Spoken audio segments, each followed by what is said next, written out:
How would you like to become a high performance athlete? And today we have a member of the British Empire, Aaron Phipps, that will tell us what are the 5 steps in order to become a high performance athlete, and then he's going to share his story with us. So stay until the end. Welcome to Entrepreneurs Are Leaders podcast with Harry Sardinas. Interviews with world's most influential entrepreneurs that share tips about how to grow your business exponentially. Charismatic speaking, leadership, branding, marketing strategies designed to help you monetize your knowledge, find true happiness, and manifest your goals and dreams. Aaron, welcome.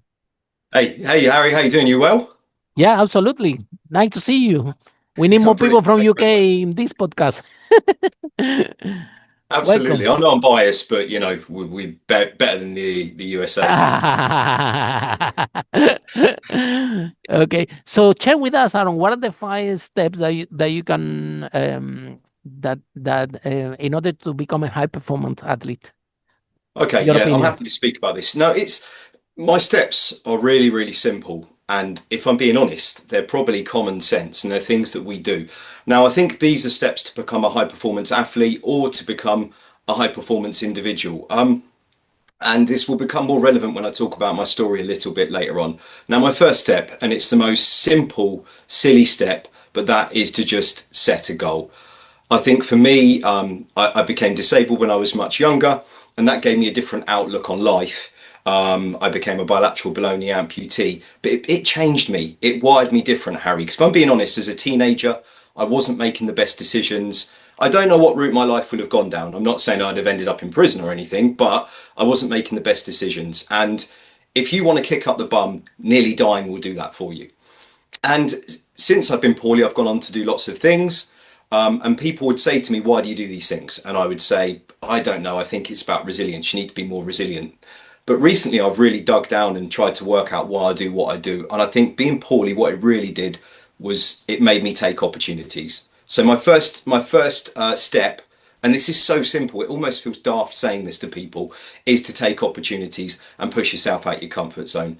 Now, I know lots of people who listen to this podcast are already going to be doing that. Now, I absolutely get it. But for me, this was huge. You know, I had to nearly die before I started to actually use my potential. And this has become something that I've used over and over and over. I've become laser focused on seeking out opportunities. And I think often it's, you know, people don't know where to start, do they? They want to do something, they're not quite sure what, but just go and do something. Just go and do something and push yourself out your comfort zone. And so in terms of taking an opportunity, if you're scared of heights, sign up to jump out of an aeroplane. If you're thinking of doing something in business, just do it. Just get on and do it. Please, please, please, please, please, because you only get one go round on the merry-go-round and you never know when things are going to stop. They're going to change. I'll talk about this more later. But first off, my first point is to just take an opportunity. Take the opportunity. Now, the second high performance thing is to then learn, adapt and graft through the opportunity that you've taken. So generally what happens is you sign up to do something. So say the common one is people say they're going to run a marathon. Normally you've had a few drinks, you're in the bar and you say to your friends, you agree to run a marathon or something daft, a race. You know, you've never ran before. So you've got this period of time now. The second step is where you learn, you adapt and you graft. So what I mean, graft is that, hold on, Harry, we say graft in the UK. Do you use that term graft? Just means work hard. Yeah. Okay, just checking. I wasn't saying. What is this graft word you expanding speak because of? remember we have a large audience in US, so Yeah, I we was need to checking. I was translate for checking. the US people. Yeah. Yeah, I was checking. They're saying this crazy British person. What's he talking about? What's a graft? But not a skin graft. No, graft means work hard. So you learn, adapt, and graft. So this is stage 2 of the process. So you've signed up to do your opportunity. For example, you've signed up to run a race, or you know you signed up to do a 10K or a half marathon. Then what happens is you have this period of time where you learn lots about it. You learn about running shoes, you learn about the clothes that you need to wear, you learn about hydration. Then you join a Facebook group, aka a cult. And then you meet all these other crazy people who are doing marathons and you have lots of tips and tricks, but you have this kind of learning process. So just because you've taken this initial opportunity, it's led on to this next bit where you're actually improving as an individual. And it might be something you've never done before. You may have hated physical education when you were in school. That's not your thing. But because you've signed up and done something, this learning process seems to happen and then you seem to start to work hard. The next step, and this kind of happens by default in my structure, is that you then learn to be resilient. Because what happens is something will inevitably go wrong. You'll twist your ankle when you've gone out training for this marathon. You'll buy a cheap top in Audi because it seems like a really good running top. Then you may realize it's made of the worst man-made material ever, and you feel like your head's going to explode because you're so incredibly hot. Halfway round the race, you need to use the loo. Could be absolutely anything, but that's when you learn to be resilient, because you learn coping strategies about how to cope with this thing that you're trying to do. So this resilience thing that I used to speak about happens by default if you follow this process. Okay, the next thing that happens is that you find success. And success, the funny thing about success along this process is that can look very different than what you first expect it to look like. So if you did roll your ankle while you were training for this marathon, it may be just getting to the start line is your success. It might be that actually it turns out you're really, really, really good at running. So success might be that you come in the top 20 participants. Success can look very different depending on where you are in your journey. And I'll talk about this a little bit later on. And I guess this is a process, but it's also a point. Don't expect it to be perfect. I think people have this idea that in high performance in sport, things are perfect, and you get this kind of idea that, you might watch a Formula One team, when they do a pit stop and it's perfect. Everyone comes together and they do things and they do all the wheel changes and things. So I think people expect things to be perfect in high performance. I don't necessarily agree with that. I think there is being perfect in that your processes need to be right. Your processes need to be right and you need to control every single controllable. But if you don't do that, you're just at a disadvantage because everybody's doing that. But real high performance isn't perfect. Real high performance is on a prayer and a bit of duct tape. It's when you're working at a kind of different level where you don't really know what you're doing, but you're doing your absolute best. That's high performance. That's real high performance. That's the difference between the winners, the people at the absolute top, or the people that are third and fourth. The winners are the ones that are working on this different plane to the rest of humanity, and they've given up on trying to be perfect. They're just doing what they think is right. That's real, true high performance. So in a nutshell, my process is to take an opportunity. Oh God, so simple this, isn't it? I always feel daft when I say it, Harry, but it's to find an opportunity. Learn, adapt, graft, because you've tried this, you've taken on this crazy new challenge. It's then you learn resilience because something will go wrong. It's find success in what you've been doing, and remember that success might look very different. Then the final thing is don't expect it to be perfect. It's never perfect. That's real high performance when you don't really know what you're doing, but you're doing your best. That's amazing, Aaron. And tell us, how is it possible that the worst day of your life become the best day of your life? It did for What me, and your this is what, story? yeah, Is this is what. So it is? Do you think that this is possible? yeah, it did. Being poorly was the worst and best thing that ever happened to me, Harry. So I contracted meningococcal septicemia or meningitis type C when I was 15 years old, and I've already alluded Wow. to this. But it was the worst and best thing that ever happened to me. I was rushed into hospital in the UK, given a 20% chance of survival. Don't think I ever appreciated what I put my parents through until I had my own children. Yeah. 20% chance of My dad survival. tell me this all the time. I Tell me I you was pretty you. much I was as close to death as anyone could physically be. I was in an induced coma for 2 weeks, but as a result, I became a bilateral below knee amputee. So I'm missing both my legs below the knees, and I'm missing the tips of my fingers as well. But as you've just alluded to, worst Mhm. and best thing that ever happened to me in one foul swoop. Worst for obvious reasons, but best because it gave me this huge kick up the bum. It gave me this drive that I never had before, and it made me take every single opportunity, which I became laser focused on.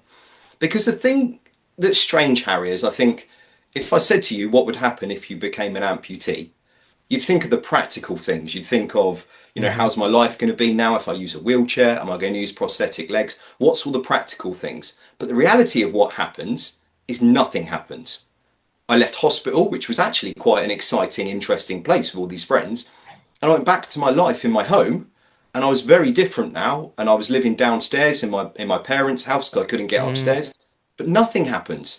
And it was mundane and it was boring. And there was no way that I was going to accept this new reality of Mhm. just sitting there in a wheelchair and not doing anything. Mhm. And it wired me differently. It made me take opportunities. So actually, I've already alluded to running That's a very marathon. inspiring, actually.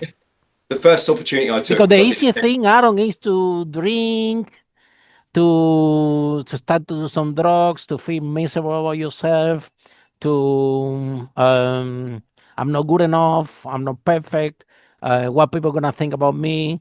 The truth is that because your situation changed, and now uh, uh, regardless that you have good friends, some friends will disappear, and this is the truth because now you need new friends that are in your new goal, new friends that they are have common things. So all of the sudden, I know because we published a book. My girlfriend published a book for a woman that have 5 heart attacks, and after this happened to her, and she forgot even almost how to drive, and she forgot everything. When she came back from hospital, a lot of members of the family and all the friends literally disappeared because she was not useful anymore for anybody because she couldn't remember things. Now she's a speaker, also she speaks all over the world. We train her as a speaker.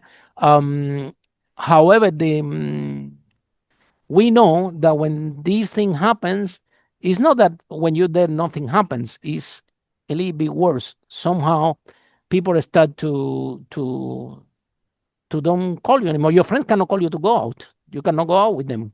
You know. So tell us a little bit about your feelings because it's very easy to start to do drugs to lose yourself in a miserable life, especially if some people start to don't be communicating with you in your life. So how you turn the negative positive when well, you were yeah, feeling that?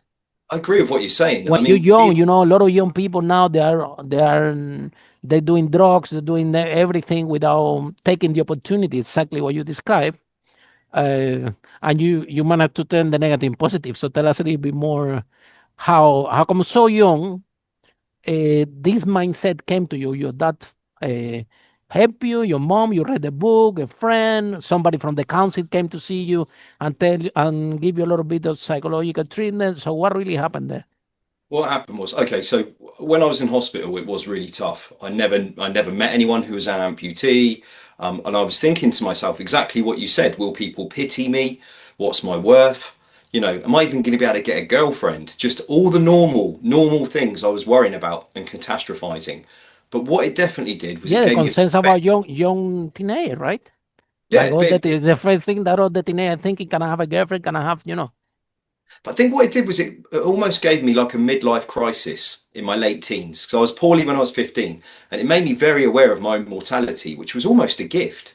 And it made me look at things very different to my friends. My friends were really happy go lucky, and I was thinking, I'm not thinking like you. I've got to do something. They were just happy with what they were doing. And like you said, some of them were making bad choices and taking drugs and things. But that wasn't for me. I wanted to do something different, but I didn't know what that was. But this is where my opportunity bit leads into it because it just started all by chance. I wanted to raise some money for charity and I entered a 10K race. I did it in an everyday wheelchair, got beat by everybody, and that Wow. led me on this path of Paralympic sport, you see.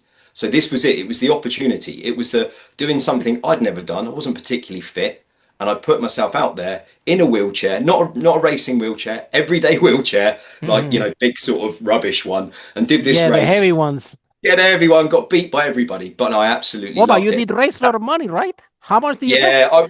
well, over the years, I've raised £250,000 Oh my God, a for quarter of a million. meningitis My God. research. But that was the starting point for the change.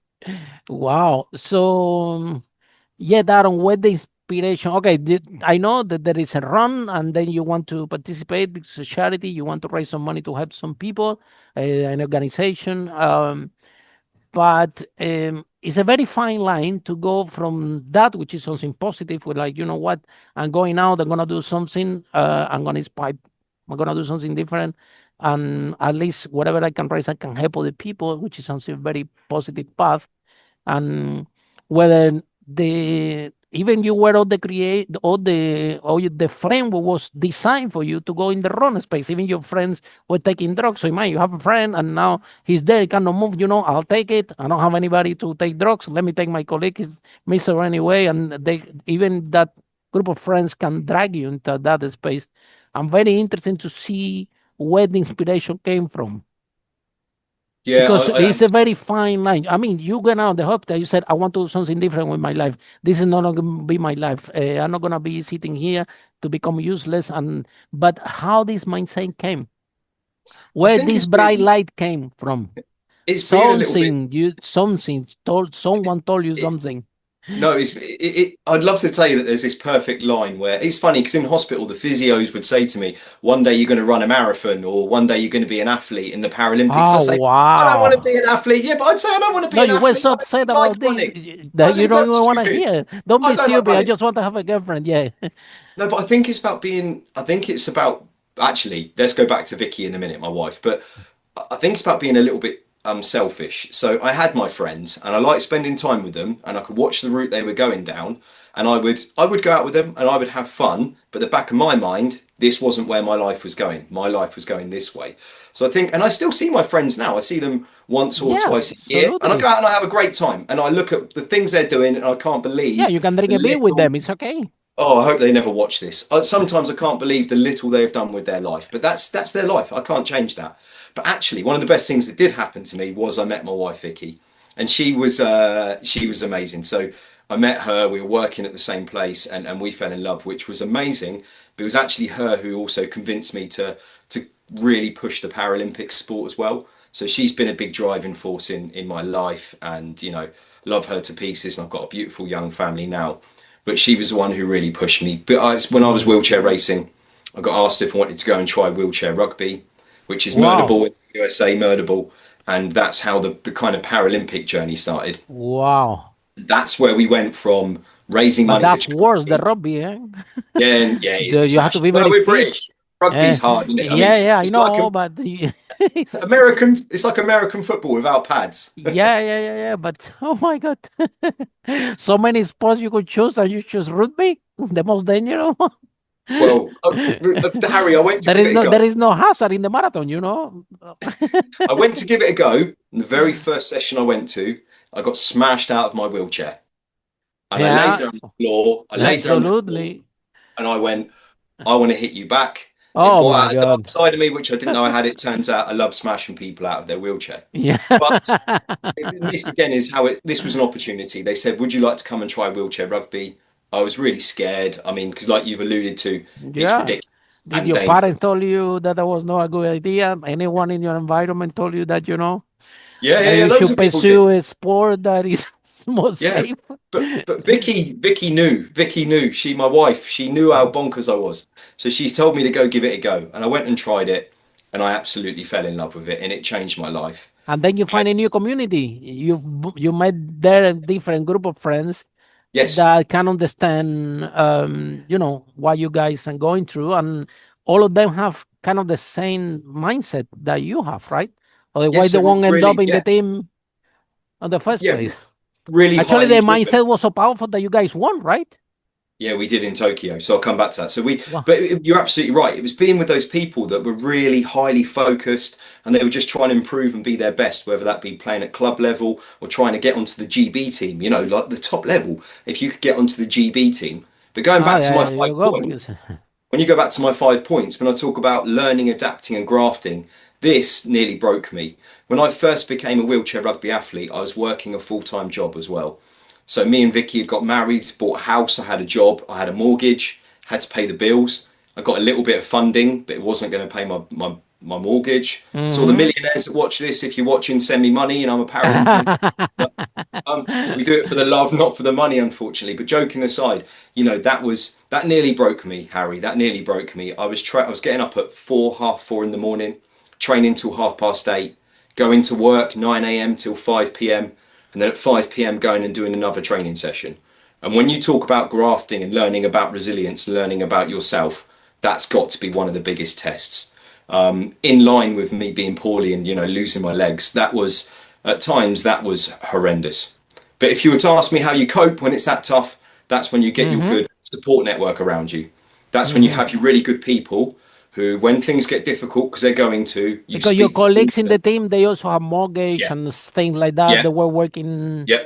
Coaches, So, S&C coach, mm, physiologist, sports psychologist, physiotherapist, all those people are your team around you that are there to help you. But oh mhm. my gosh, it was tough. It was very, very tough being a Okay. disability athlete. So then, what message do you have for the people that don't take responsibility for their life? Even this for entrepreneurs, this podcast is entrepreneurs that share in there. Okay, I don't grow my business because is the fault is the economy, the fault is the fault of my employees, the fault of my C level, um, and the mourning and complain and blame the weather, the team, the without accepting responsibility and shame within themselves, which is something that you have done with such a very inspiring. Thank you. I think I'm it's very proud of you. Thank you. Thank you. For me, it was the clarity that being poorly gave me. So remember, I said, you know, in the UK, we're British. We like moaning, and the things I read on Facebook, Oh yeah, people about the moan. weather. Yeah, the weather, the things that people moan about, and I think if that is the worst thing that is happening in your life at the moment, then you really don't have anything to worry about. Go and chat to someone in the Ukraine at the moment or something about everything that's going on.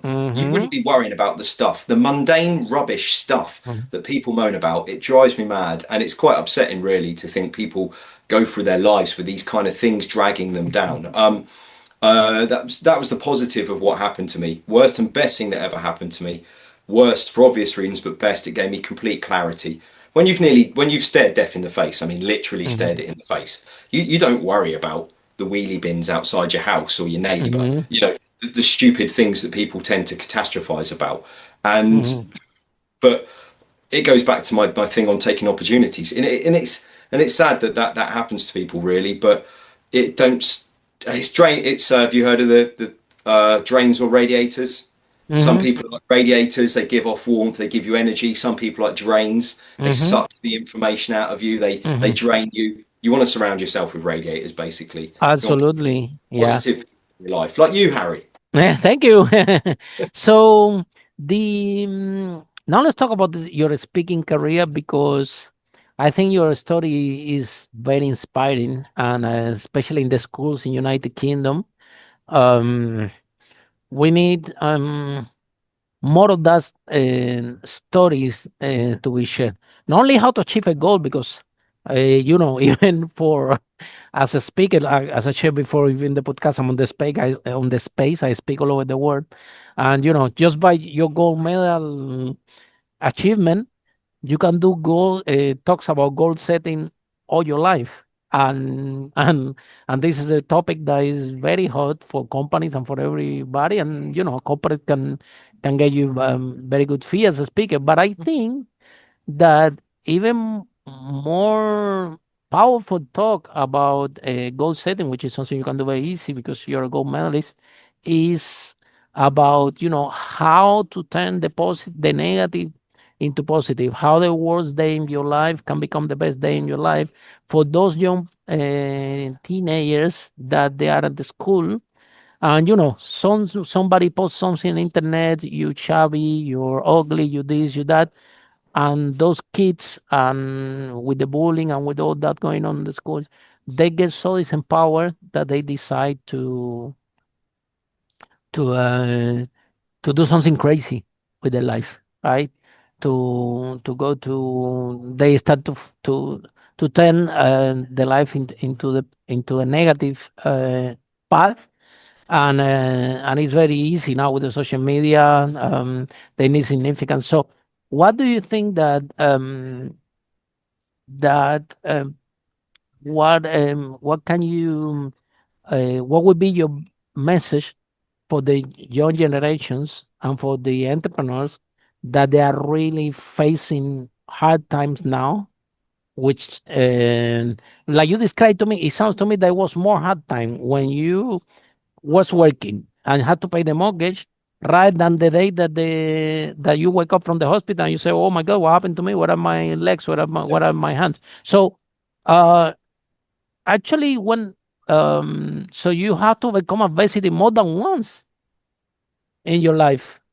And Right. so, Okay. what message do you have for entrepreneurs, for people that it's not really big deal what's happening to them? It's just somebody in the school told you something, or just businesses not working or whatever, and you're stuck. But if the business you close it, you open another one, and people make a big deal about what is happening to their life without knowing that out there are people that have 10 times, 100 times more difficult path to go through, and still you have overcome it. So, what message do you have? Yeah, it's that's a tough one. I'm not going to give you a complete concise message, but what I would say is I was very lucky that when I was poorly, that was back in 1999, so it was a long time ago. And when I was going through those really difficult times, I don't know what would have happened if then I had social media on top of that, because I was back then, ignorance was bliss. We didn't have all these things pushed into our face now, but I see it with my own children, and it's really, really tough. But it's trying not to get caught up in the noise. People that spend their time putting people down on the internet, they almost make it like their hobby, don't they? They've, you're above that. Don't get caught up in this. I'm not going to swear, but So, Aaron, BS. as a parent, how do you feel when your kids come and said, "Oh, Daddy, I have a problem. I'm sad because I have this problem. I just Yeah. want to cry," and you're thinking within yourself, "Oh my God, you think that's a problem? That's nothing. I have Oh a no, problem." no. So, how you feel as a parent when your kids come, sad and say, "Well, I have a problem. I'm not good enough. I don't want to do anything with my life," and you're thinking to yourself, "Oh my God, you're so young. You don't know what even problem means." Well, I am the problem. So, uh, I have to be careful though, because I'm a little bit. I can be a bit too hard with them as well. So I have to be a little bit. yeah, Not go exactly. You have to do crazy three. dad bear mode because No, I but can. I know it would But be I hard think for it's you. You need to think, breathe in, and said, "Okay, that's the problem, and I have to be with it, right?" But I think for anybody, it's tough. You've got to not listen to the noise. People will always try and put you down. And most of it's jealousy. People don't want you succeeding. People want you to blow it. And they're jealous of you. They'll be working their 9 to 5, moaning about their job. Don't listen to the noise. It's all an absolute load of rubbish. We've had it when we play sport. When you play sport, you've got the world watching you on the telly. Then on social media, everybody tells you what you should have done, particularly when you lose, and is trying to give you advice. And you just have to switch off from it because you That's can't. funny. Our When sports you lose. psychologist would help us. Yeah, because we'd be on there. That everyone's there. Armchair couches. Sorry. Yeah, armchair coaches would be saying to us, "Oh yeah, you should have done this. You're rubbish today." And that they don't know what's been going on behind the scenes. You're doing your best, and everyone's telling you how to do it better. But you just have to try and switch off from that So, on noise. top I of think that, as you have well. a pressure like a normal athlete, yeah? Yeah, yeah, yeah. So you're Eh, doing your best, but everybody gets to watch you. And if you have yeah, a bad day, yeah, everyone yeah, remembers. You might score 50 points in a game, but they remember the pass that you missed. And yeah, it's one of those. It's one of those. So you have to not get mm, too hung up. But to go back on your yeah. point, I love speaking, and it's something I've done for a number of years, and I feel very humble to be able to do it. I go around telling my story. My talk's called Blood, Sweat, and Wheelchairs, and it's the Hollywood movie version of my talk, which follows my life to the gold medal. But I think, Harry, I think this is when we won the gold medal. I'll tell you a little story. We were in the changing rooms, and it was absolute scenes. We beat the USA in the final. Just get that one out there. To be honest with you, they're an amazing team. They're a really nice bunch as well. Oh, I get. yeah. Anyway, we beat them, so that was the best bit. Wow. We beat them in How Tokyo. you We managed to were in do the that? changing rooms. That's We were that's a and we big goal. we were fifth in the world. We were fifth in the world in the Wow. middle of a pandemic, no resources, gold medal. This was unbelievable. And in terms of high performance, and I said we didn't know what we were doing. We didn't. We threw the rule book out the window for that final. But anyway, I was in the changing rooms and it was carnage. Champagne bottles are going off. There's so Mhm. much noise. It was chaos. We're British rugby team. Youth rugby. It was crazy. And then someone came in and said, "You've got to go and collect your medals." And I thought, blimey, I'd forgotten that I actually had to go into the medal ceremony. That's how happy you were, guys. And I wheeled out. I Celebrating. wheeled out into the corridor, Harry, in the arena, and on the floor was a laminated piece of paper. And this laminated piece of paper said "Wheelchair Rugby Gold Medal," and someone had handwritten Aaron Phipps, number 13. And I went and sat next to that silly piece of paper. And the noise around me, it was absolutely deafening. Everyone, it was chaos. And I just had a moment when I looked down at that piece of paper, realised what I'd achieved, and I Mhm. wanted to pick myself up and go back to that scared 15-year-old Harry and say, do you know what? You took the opportunities. It worked out all right in the end. I just wanted to that moment to go back to just Mhm. speak to that scared 15-year-old in that Mhm. hospital bed and say, hey, do you know what? It Mhm. all works out in the end. And then the it's not only I think that you're amazing, your story is very inspiring. You have been awarded as a member of the British Empire, which is for maybe for the Americans doesn't mean anything, but in United Kingdom it's kind of a big deal. So tell us how do you feel when you realize that the highest institution in United Kingdom have actually recognized what you have That done. was that was such a proud moment to go and collect my MBE from Prince William.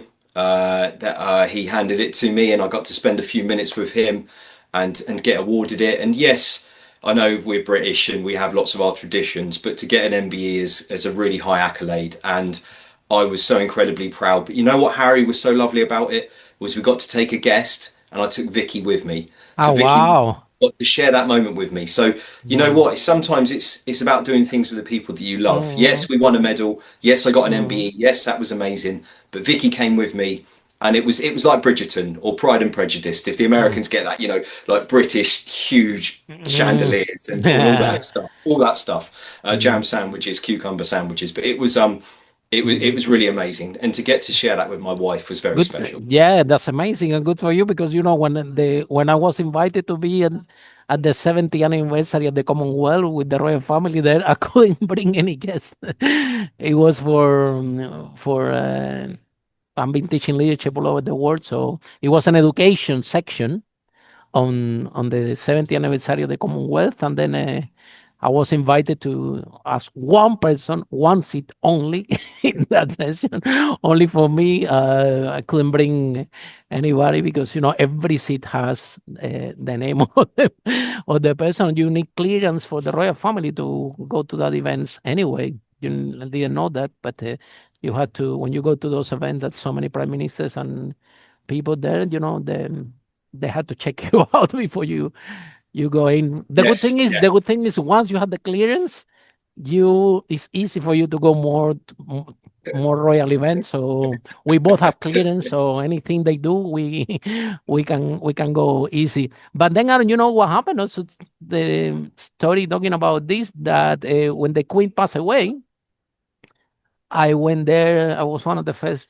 I went there, one of the first people to pay the respect, and turns out that I was the first Ibero-American, the first Spanish-speaking that paid respect to the Queen in the world. So wow.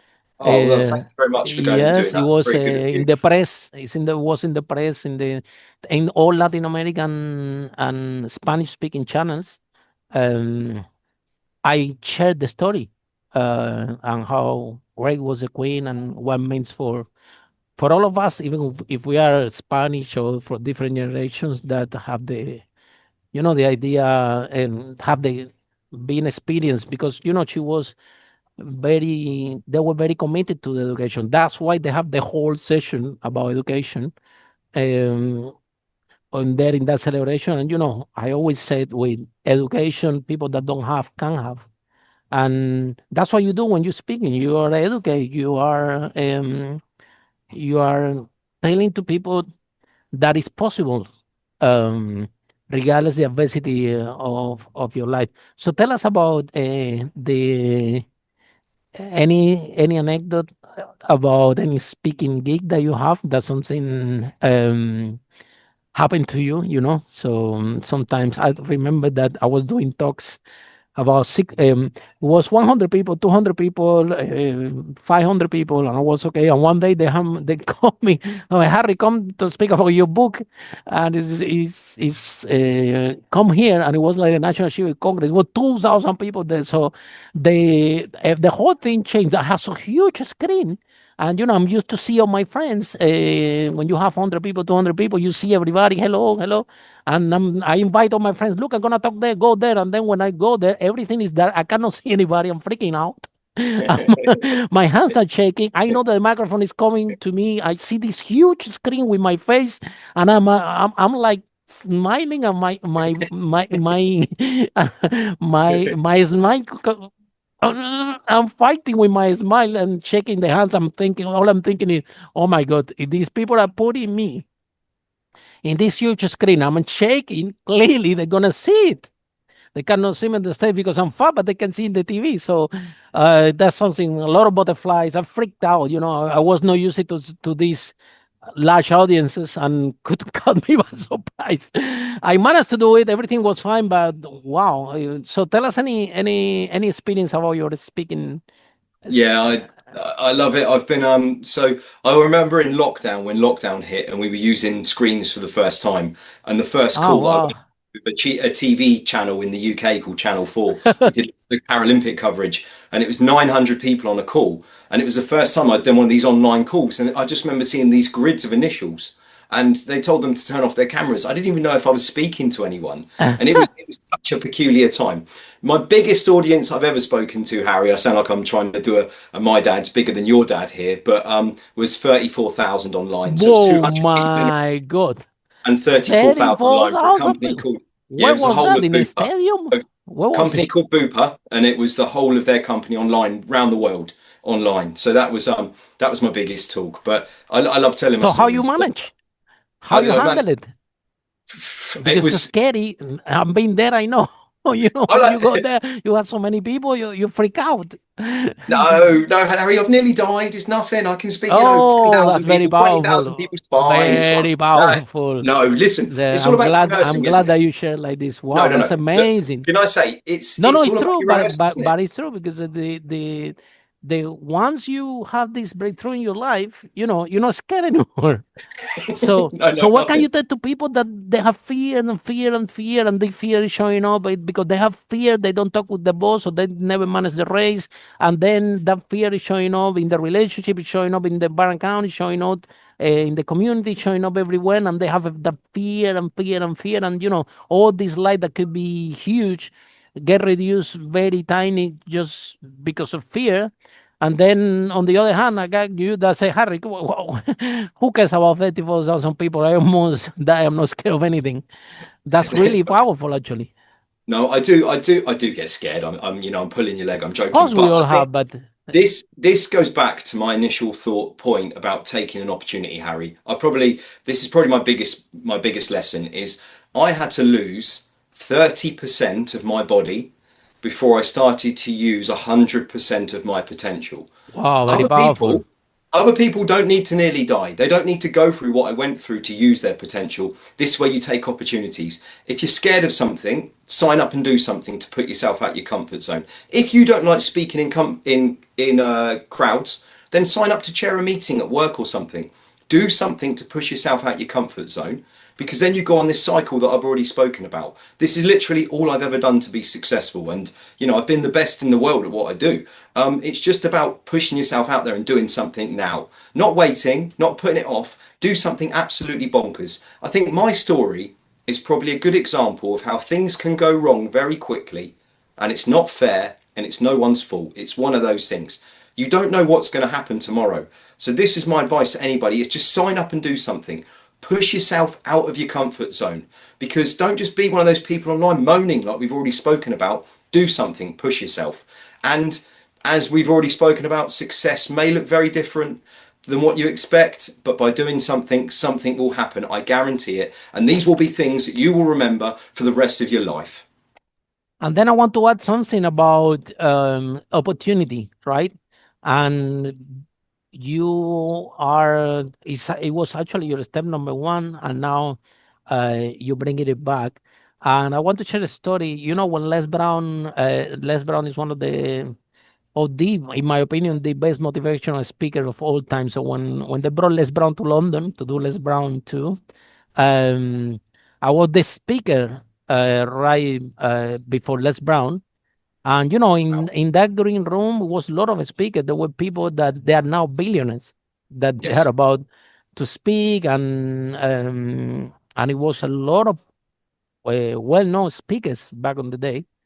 And but then the promoter, remember, came to me, and then was a T and said, "Harry, look, I really need you to move your talk and you speak before Les Brown because I want that you raise the audience, put it in a good stage. So then when Les comes, the audience is already in the good stage." So I did a talk, yeah, and it was exactly what happened.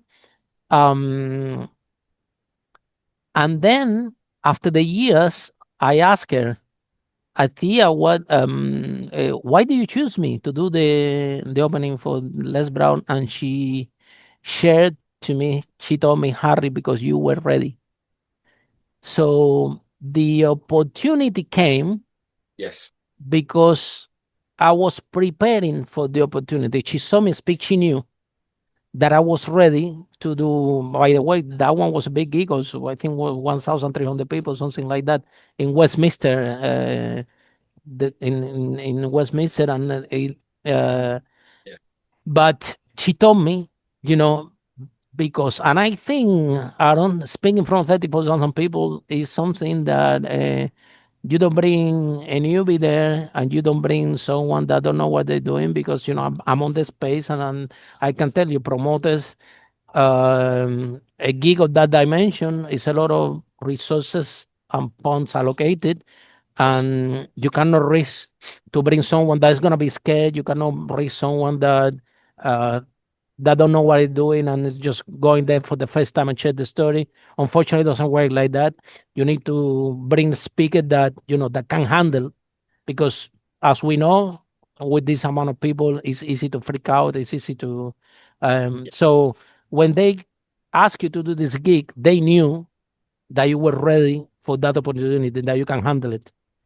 Thank you. And the people that never been in front of 30,000 people, they don't know how threatening that environment can be, uh, when all those people are waiting for you, what you want to say, and then you have all the cameras, everything pointing at you. I mean, all you're thinking, oh my God, if I say, if I mess up here, I'm gonna be remembered forever. That's all you think. Yeah. So, Career so over. yeah. They released a load of balloons at the end, Harry, as well. There was loads of balloons Amazing, at the end. It was amazing. amazing, but yeah, So, it but was tell us a scary. little bit more. We're about to finish, but a little bit how you. I mean, you believe in opportunity and you take opportunity, but this is what you're sharing. If you want to become a speaker, go out and speak, right? Yeah. And but what happened is, by you doing that exercise, you're getting so ready for the opportunity that when the opportunity comes, people prefer to give it to you, because you've been out there seeking for it. Whether if you say, "Well, I wish I want to speak," but then you don't go and speak at least in Toastmasters in front of 20 people, people will never know that you're ready. And the promoters, they need to see you. You cannot say, "Oh, I have good, I can speak, I have good story." It doesn't work in this industry. No, Especially my events, and this I can tell you publicly, nobody speak in my events that I haven't seen them speak before. it, You know what I it, mean? Because it's a lot of the stakes. So they saw you speak before, they really like what you did, and that's why they brought you to that gig. This I know because I'm on the space. I'm in the industry, so I know. I So think so how we've was got. this path of become an exceptional speaker that you get choose for a gig like this? I think, Harry, we've got a saying in the UK. I don't know if you say it in the USA, but it's just that you make your own luck, don't you? When I initially first became a professional speaker, we're being a Paralympian, being brutally honest, I'm not a big enough name to get bookings off my name. Lots of people won't know who I am. The Of Paralympics course is you getting be. better. Of course you You know, big. You are a yeah, member I'm of the not an British Empire. yeah, What can be but bigger I'm than not. that? I'm not an NBA star. I'm not an NBA star, I or know, I not. know. So I had to graft. So to start with, it was doing lots of showcases and getting myself out there. But what I did was I surrounded myself by other really good speakers from the UK, who told me I wasn't very good. So when I first started, I thought I Oh, was welcome to brilliant. my life. And Yeah, I it end turns up out I I, wasn't. I end up teaching it. And Yeah, but I had people like yourself exactly who would who ripped me to parts, ripped me to pieces, and we built the keynote from the ground up. But that's Mhm, it. I wanted focused people who'd been doing this, who were going to give me honest criticism, because I mhm, think it's difficult to sometimes get positive, well, to get true feedback. mhm, People say that's great, brilliant, we loved it, when actually, no, it's not great, it's not good enough. And mhm. I keep working on my talk. Not that I'm competitive, Harry, but it has to be Oh, exceptional. you are an athlete, so you're competitive. No, Yeah. it's a skill. I always say to the people to become a good speaker is a skill. The more you practice, the better you become. It's like a sport. You have to develop the skill. And for me, look, this is we have this in common because as you know by now, from every 10 words that I speak, 9 have either spelling mistakes or wrong grammar, right? And then every time that I talk, my girlfriend is waiting for me with all the list of all my grammar mistakes and all the mistakes that I made in the talk. She loved that, you know. So every time that I go down the stage, she's waiting for me. Look what you did. You say this wrong. You say this. You should rehearse more. You should train more. You should be ashamed of yourself. But then you need to practice more. And the thing, Aaron, is that um, the audience resonate with you, you know, especially in the public speaking, right? What I find out is that we have sometimes public speaking trainers, you know, that they're good looking, they are the English is the mother tongue, and you know they are kind of perfect, right? And then after I come myself, you know, I'm not particularly good looking and chubby, bald, No, you're make a beautiful. lot of You're a grammar beautiful, mistakes beautiful man. speaking, and then they all want to learn from me. I think that they are thinking, you know what? I want to learn from this guy. He's not perfect. I'm not perfect. You know what? I resonate more with him. And sometimes your imperfection uh, could be the way that people like you, the way you are. And this is, I think, will be the sum up of this um, interview is that your imperfections between brackets are what people will recognize. They're What your can you do? superpower. What Your can you do? imperfections are your What superpower. is exactly? Oh, that's very powerful. I'm Yeah, gonna take this one for me. Yeah, the adversity is what makes you powerful. That's when you learn to be resilient. When things yeah, go wrong, makes you stronger. So yeah, your imperfections are what make you you. and that's why I know that you have a message really strong, and this message need to be shared with the world. Aaron, thank you so much, man. I'm so inspired. I just wanna cry. So, and this you made my day today. Thank Thank you you for so having me. much for the interview. And for a lot of you following the broadcast, entrepreneurs and leaders, see you in our next episode. How amazing people are doing amazing things to change the world. Bye for now. Follow us for more on charismatic speaking, leadership, exponential business growth, branding, marketing, strategies designed to help you monetize your knowledge, find true happiness, and manifest your goals and dreams.